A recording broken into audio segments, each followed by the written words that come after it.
Une confidence, j'ai animé la cérémonie de déclaration du G20 au Hilton Hotel de Yaoundé. Oui. Je peux vous dire la bataille féroce qu'il y a eu pour désigner le représentant parmi les 20 qui devaient lire la déclaration. Il paraît que celui-là devait être plus vu par le chef de l'État. Positionnement. Non, attendez. Par ailleurs, je crois qu'il ne faut pas ironiser. Parce que c'est pas de vous. C'est pas de vous. Mais non, du tout. Je suis loin d'ironiser. C'est un sujet très sérieux.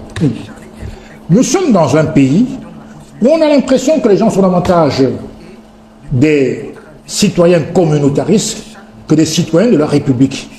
Moi, je considère que le devoir citoyen nous interpelle, nous amène à nous prononcer sur un événement majeur qu'est l'élection du président de la République et faire un choix clair. Je suis contre la neutralité. Moi, je suis pour un choix clair. J'ai choisi mon camp et je l'assume entièrement. Le docteur Soumba vient de se livrer, non pas une analyse, mais à une expression de sentiment personnel. Je peux le respecter. Mais encore une fois, mon choix n'est pas guidé par ce qu'il appelle l'opportunisme de caisse. Non, mon choix est guidé par rapport à l'avenir de mon pays dans les 7 prochaines années. D'accord. Quand je vois les acteurs en présence... Parce que quand vous avez rejeté en 2018... Mais c'est normal. Et alors j'ai voté pour un candidat que je soutiens, M. Maurice Kamto. C'est bien. J'étais un cadre du MRC, monsieur. C'est vrai. Aujourd'hui, j'ai parfaitement le droit. Je rappelle que Jacques Chirac, qui a fabriqué Nicolas Sarkozy, a appelé en 2012, alors qu'il y avait une compétition Hollande-Sarkozy, il appelait à voter le socialiste François Hollande. On n'a pas dit que c'était alimentaire, hein. Mais quand je dis même c'est alimentaire. Donc il faut arrêter ce genre, il faut arrêter ce genre de raisonnement. Peu importe. Sarkozy, il a fait. D'accord. Aujourd'hui, on a des gens qui ont trahi Paul Biya. Donc vous restez solidement et d'autres ont trahi votre candidat. Monsieur Paul Biya, c'est le candidat des 12 le plus crédible. Et parmi les partis, en termes d'expérience et tout. Parmi ont trahi aussi Kamto, on est d'accord. Dans les partis du G20, il y en a qui sont à la base des partis d'opposition. D'autres pas. Parce que d'autres sont historiquement affiliés au RDPC. Et je vais rajouter 2 choses en 2 secondes. Le président Paul Biya a voulu le G20 en 2018. Je crois qu'à l'époque, c'est le MINAC qui a été chargé de mettre en musique le G20 pour la première fois. 2018, l'élection 2018. Non, je vous dis, j'ai été au centre. C'était 2018 quand même. De l'organisation du G20 en 2018, voilà. Donc je peux vous en parler mieux que quiconque en tout cas. Alors je termine en disant ceci. Donc il ne faut pas confondre ceux qui ont pris le parti pour un candidat et ceux qui se rallient au RDPC. Ce n'est pas le cas pour ce qui me concerne. Ils sont aux antipodes de ma philosophie politique. Le libéralisme communautaire, je n'y adhère pas. Je ne suis pas là pour faire un bilan de 43 ans. Il y a des aspects où le président n'a pas toujours réussi. Je rappelle que si M. Biya voulait détruire le Cameroun, il aurait-il lancé l'opération Épervier? Si vous voulez détruire, si vous voulez détruire le Cameroun, aurait-il mis en place? Vous m'aviez dit à Equinox un jour que le plateau Épervier était un règlement de compte. Vous me l'avez dit. Tu m'interromps. Non, mon frère, tu me l'avais dit. Qu'est-ce que tu as dit de Kamto? Vous m'avez dit à un débat face à face que l'opération Épervier était un règlement de compte. S'il te plaît. Il a mis en place l'opération Épervier. Bravo. Parce que justement, il était convaincu que ce qu'il a nommé, il y a eu 259 remaniements depuis 1982. Ces ministres en prison, vous avez un SGPR qui a été condamné. Vous avez même un premier ministre. Vous avez un MINDES en prison. Vous avez un MINFI. Moi, j'ai été voisin de M. Abba. Au CED, comprenez? Donc, tous ces cadors de la République l'ont trahi. Bravo de le dire. C'est bien parce que lui... C'était pas un règlement de compte politique. D'accord, écoutez, s'il vous plaît, permettez-nous d'avancer. Permettez qu'on avance. Il veut brouiller le débat. Non, c'est ce que vous m'aviez dit. Non, parce que... Qui réglait... Non, s'il vous plaît, Célestin, je vais sortir le truc. Quand je te rappelle ce que tu as dit sur la MRC... Je suis d'accord, mais je suis pas de MRC. Vous interdisez Avançons. Il va dire que le président réglait les comptes. Ok, alors il y a Robert Bapolipote qui est avec nous parce qu'il était membre éminent du G20 en 2018, qui dit le discours alimentaire qui met entre parenthèses des convictions politiques et idéologiques est tellement dévaluant qu'il peut conforter les interrogations inextricables. Ayez du respect pour notre race. Non, Bappo a au moins raison, parce que Kodok était déjà avec le président. Dans le G20, mais il y a des bonnes graines et des mauvaises graines. C'est la même chose que N'Djamena.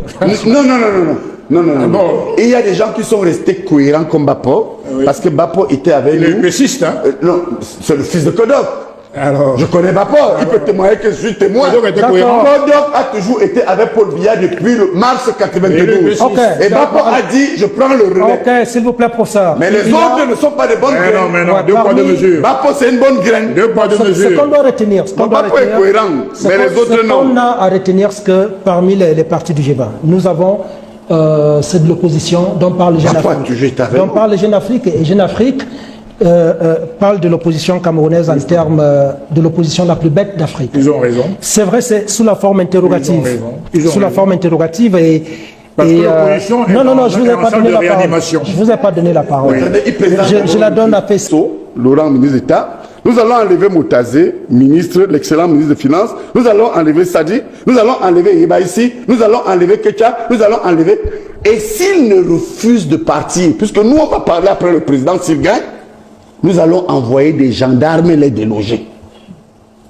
Vous comprenez que nous sommes plus divisés que ses opposants. Mais ça, c'est une... Ah oui, je l'assume. Révélation suffisamment... Et cette révélation qui est une exclusivité de votre émission, qu'on sache que ce combat ne va pas s'arrêter là. Quand on parle de l'opposition, c'est pour nous distraire. Aujourd'hui, dans cette ordre donc, deuxième point, et j'ai dit que je terminais, prenez très au sérieux M. Bello Maïgari et Chirouma. Parce que je crois que... Bon, je ne trahis personne. Il y a une alliance qui se prépare. Non. Elle n'a pas voulu vous dire, bon, écoutez, je suis dans les coulisses, puisque je suis sollicité. Non, justement, on parle pas dans cette alliance, je vous garantis donc que, comme le ministre Kamto a décidé, j'anticipe donc, de rejoindre Bello Maïgari et Chirouma et les autres. C'est décidé. Oh, ben écoutez, je suis politique. Retenez ce que j'ai dit sur cette télé. Parce qu'ils se sont aussi dit que quand ils préparent quelque chose, on frappe dessus. Monsieur Kamto part, on frappe. Je vous dis donc que le choc, s'il y a objectivement, si nous les biaïstes, nous ne nous retrouvons pas pour nous parler, l'alliance Chirouma, Bello, Kamto, nous aurons du mal à les battre à l'élection présidentielle. D'accord, Dieu donné son... Sauf si le président Paul Biya nous parle. Oui, Dieu là, ça va changer tout. Alors, est-ce que les divisions, l'impossible entente entre opposants, finalement, et parfois même les ambitions personnelles entre leaders de l'opposition, ne favorisent pas la difficile émergence de l'opposition camerounaise? L'opposition n'a jamais été un parti politique. C'est un ensemble de partis politiques dont certains sont à gauche du parti au pouvoir qu'ils combattent, d'autres à droite du parti au pouvoir qu'ils combattent. Autrement dit, dans l'opposition, on trouve des gens plus opposés entre eux qui ne le sont avec celui qui est au pouvoir. Donc, je crois qu'on ne peut pas bâtir une idéologie de la coalition systématique de l'opposition. Cela n'a aucun sens politique. Et donc, François Soudan, que Jeune Afrique exagère lorsqu'il parle d'une opposition bête? Non, bête peut-être, bête, pas nécessairement. Je ne sais pas, je n'ai pas lu l'article, mais s'il disait bête au motif qu'on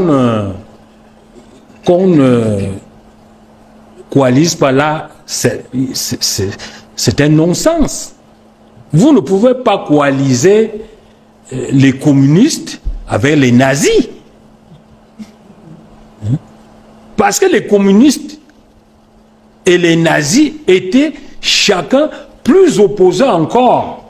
Ils étaient plus opposés qu'ils ne l'étaient avec celui, avec le régime qui est au centre.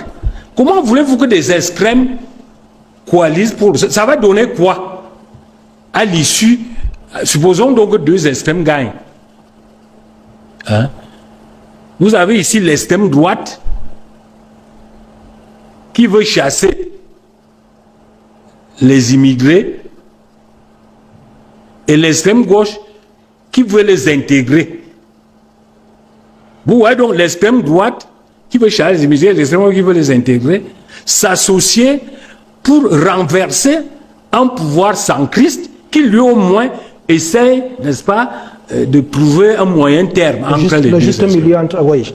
Alors, ça veut dire que vous parlez des choses qui n'ont pas de sens. Dans ce cas de donner son basque, il y aurait, on va ressortir par là des mesures concrètes, des actions à entreprendre pour que l'opposition redore son image. Et n'ait plus cette réputation que projette Jeune Afrique et François Soudan. Non, je préfère la posture de Cabral et de Choucho aussi. Ils disent que les partis doivent se structurer en fonction de leurs idéologies. Les Africains doivent apprendre à juger les idéologies et sortir de la stratégie alimentaire et communautaire. Parce que dès lors que vous ne vous appuyez pas sur l'idéologie, qu'est-ce qui reste? C'est l'utilitarisme, c'est-à-dire l'opportunisme politique et le communautarisme politique. C'est tout. Autrement dit, le pouvoir commence à se présenter en termes de communauté, de groupes de communauté, de bras de fer tribal. Dès lors que vous sortez des idéologies. Donc moi je pense que bon, c'était un peu excessif. L'opposition camerounaise est la plus bête. Mais cela met en évidence une chose, c'est que nécessairement nos opposants n'ont pas encore pu trouver un moyen de mobilisation populaire contre le régime libyen. Ils n'ont pas un environnement politique assez rude, difficile quand même. Quand on est opposant, on s'engage à la lutte politique. Mais Sangha Nyanding dit que c'est difficile d'être opposant au Cameroun. Non, ça n'a jamais été facile nulle part. Quand ils veulent faire un meeting, il y a les gendarmes. Les opposants, quand ils veulent se mouvoir, regardez en guise d'illustration, pour vous montrer que Paul Biya, que moi, je représente Idoïquois. Moi, j'avais mon regardez au palais, n'est-ce pas?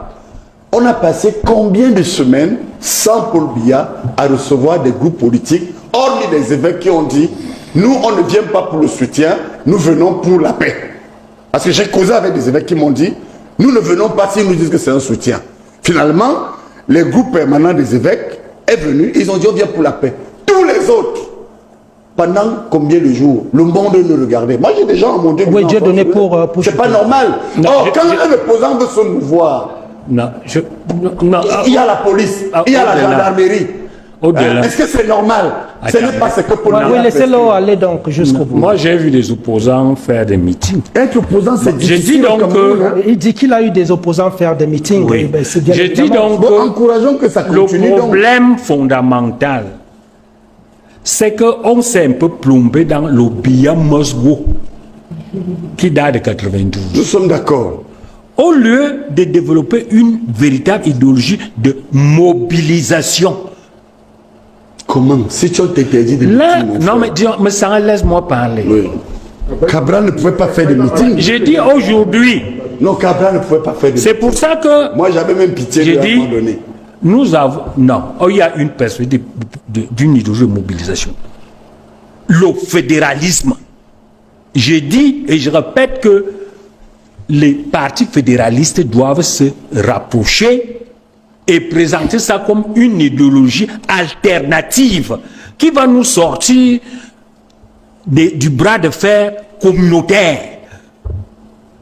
Et je crois que le discours de Jeune Afrique ne porte pas nécessairement sur l'éclatation entre partis, il porte même sur...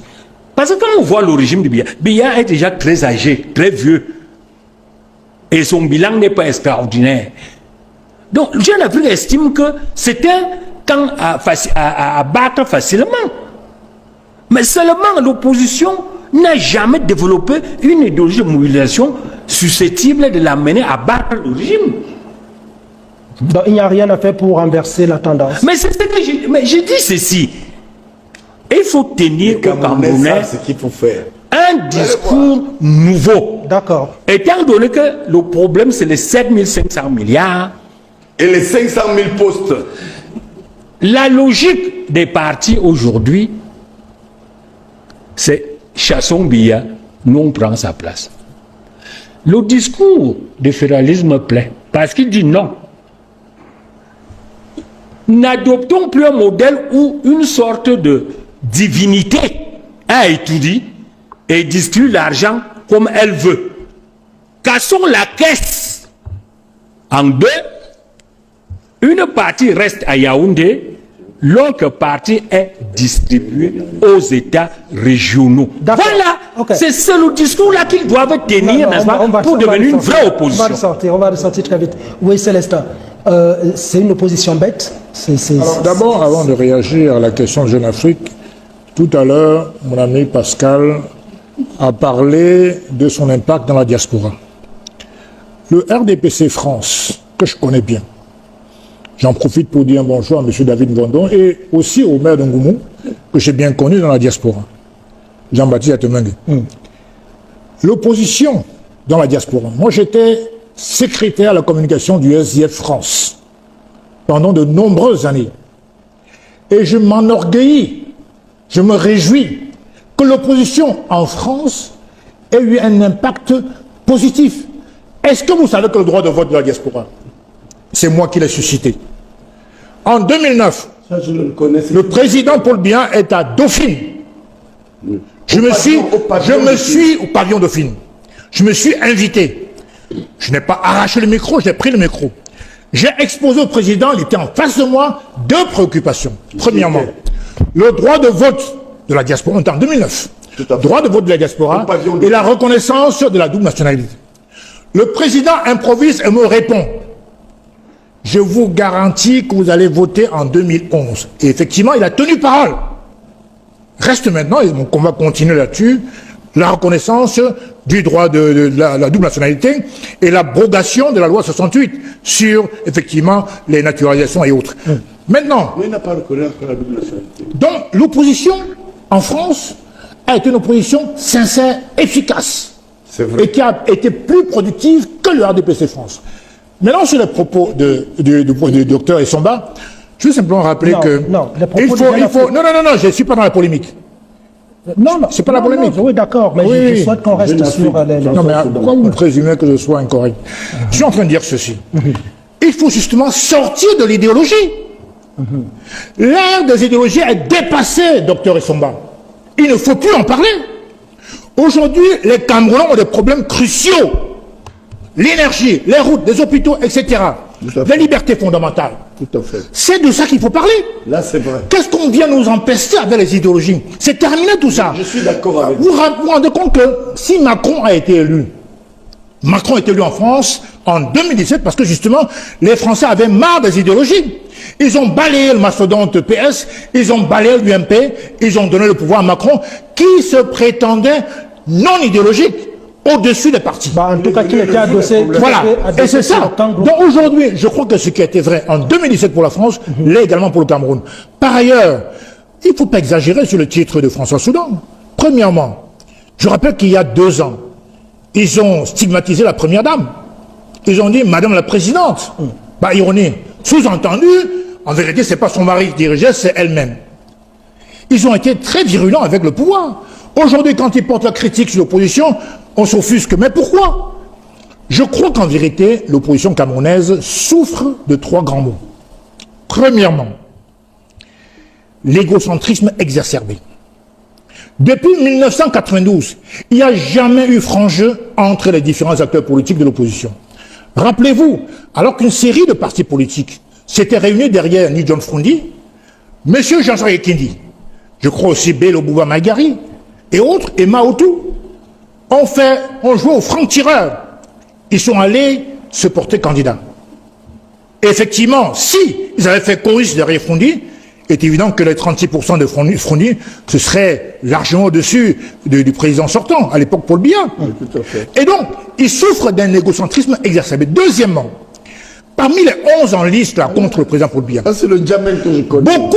beaucoup sont des, je le répète ici, sont des pseudo-opposants. Et c'est l'une des raisons pour lesquelles j'ai choisi l'original à la copie. Tous ces gens-là, de loin ou de près, ont été bénéficiaires des facilités qui leur ont été offertes. Je prends le cas du jeune Hiram Iyodi. Rappelez-vous qu'il était RDPC au Canada. Oui, oui. C'est lui, il était président de la sous-section RDPC Canada. De Montréal. Vous connaissez les liens de monsieur la famille Akere, Mouna, avec le régime UNC, ensuite RDPC. Vous connaissez, je ne parle même pas des deux anciens ministres. Donc, je ne veux pas aggraver la situation. Tout ceci pour dire quoi?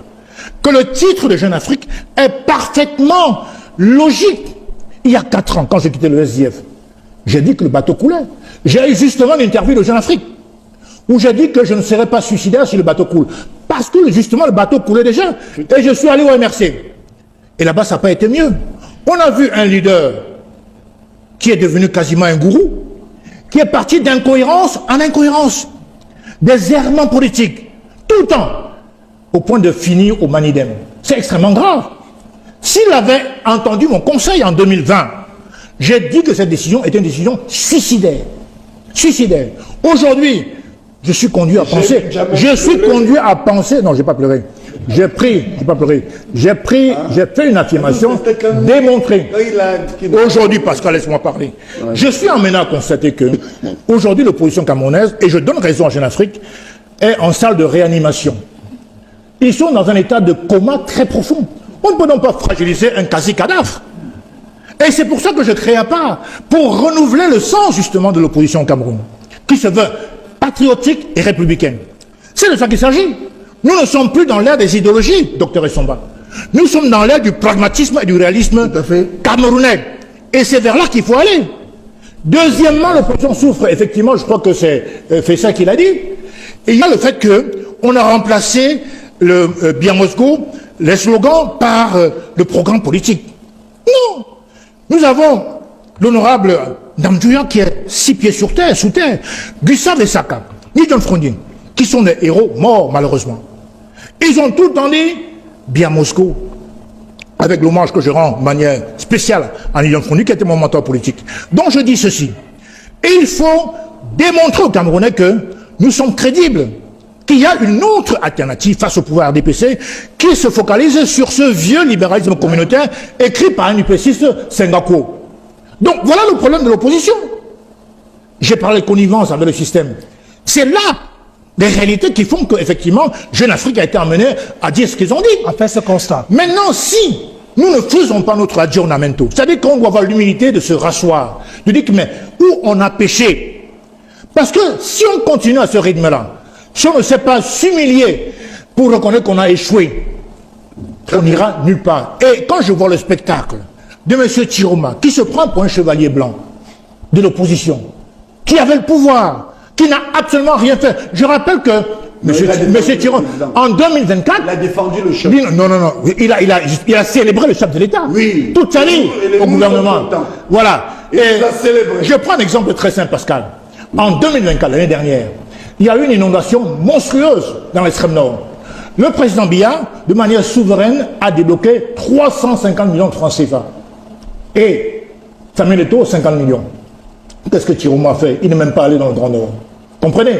Donc, en fait, ce qui se passe aujourd'hui, et il peut citer aussi l'histoire de Vanessa Tchatchou, Bibingota, qui est mort en prison, Chiroma n'a rien dit. Il glorifiait son mentor de l'époque, M. Poulbiya. Et nous étions... Et aujourd'hui, il se fait passer pour le chevalier blanc. Je dis non, ne votez pas pour des fake opposants. Comprenez? Donc, nous avons aujourd'hui chez nous du Sky, du faux cuir et du vrai cuir. Le vrai cuir, c'est le candidat Poulbiya. Et il faut aller vers l'original. Dans la camelote, c'est la camelote.